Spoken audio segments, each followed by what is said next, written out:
ክቡር ፕሬዚዳንት ጊዜያዊ መንግስት ትግራይ ተቀናላይ ጌታቸው ረዳ በስ ክቡር ሌተናል ጀነራል ጻድቃን ገብረትንሳኤ ምክትል ጊዜያዊ መንግስት ትግራይ ምስ ነባራይ ከተማ ዓዲግራትን ከባቢ አንድ ምስታይ ስለዝመቱ ሰበርካ ህዝብና ነባራይ ከተማና ለከብ ሰዓት ሓደ ኣብ ፒያሳ ብምውፃእ ናይ ጓዕዳሃን መጻኹም ኣቀባብላ ስለዝግበር መላእ ህዝብና ኣብቲ ቦታ ተገኒዩ ኣጋይሱ ንኽቕበል ብክብሪ ንጽውዕ ኣለና። ሰላም መሰረት ኩሉ ነገር እያ። ንሰላም ንዝምር ንሰላም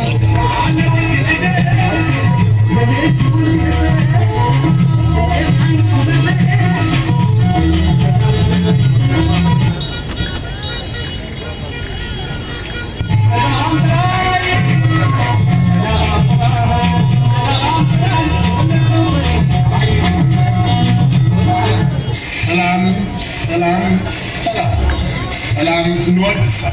ሰበካ ህዝቢ ዓጋብ ነባራይ ከተማ ዓዲግራት ክቡር ፕሬዚዳንት ጊዜያዊ መንግስት ትግራይ ተቀናላይ ጌታቸው ረዳ በስ ክቡር ሌተናል ጀነራል ጻድቃን ገብረትንሳኤ ምክትል ጊዜያዊ መንግስት ትግራይ ምስ ነባራይ ከተማ ዓዲግራትን ከባቢ አንድ ምስታይ ስለዝመቱ ሰበርካ ህዝብና ነባራይ ከተማና ለከብ ሰዓት ሓደ ኣብ ፒያሳ ብምውፃእ ናይ ጓዕዳሃን መጻኹም ኣቀባብላ ስለዝግበር መላእ ህዝብና ኣብቲ ቦታ ተገኒዩ ኣጋይሱ ንኽቕበል ብክብሪ ንጽውዕ ኣለና። ሰላም መሰረት ኩሉ ነገር እያ። ንሰላም ንዝምር ንሰላም ነው።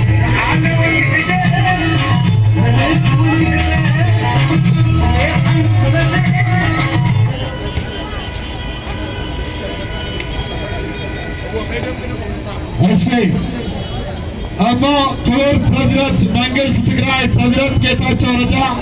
بس كبر مكتل بريزيدنت منجلس تግራይ ሌተናል ጀነራል ጻድቃን ገብረትንሳኤ ኣብ ቀረባ ቦታ በጽሐመለው ስለዚህ ቀጥበን ባጃጅ መጀመሪያ ሞተር ይሆዳ በድሕሪ መጀመሪያ ሞተር ካው ባጃጅ ካው መኪና ጌርና ተሽከርከርቲ ብቻ ናብ መንገዲ መቐለ ኸድና መውፅእ መቐለ ወፂና እንቅበለይና ዝነበርካ ህዝብና ድማ ናይ መጀመርያ ዙር ኣብዚኣ ኣብ ፒያሳ እንኳዕ ደሓን መጻኹም ክንብሎም ኢና ብድሕሪኣ ንማንም ከይፈለ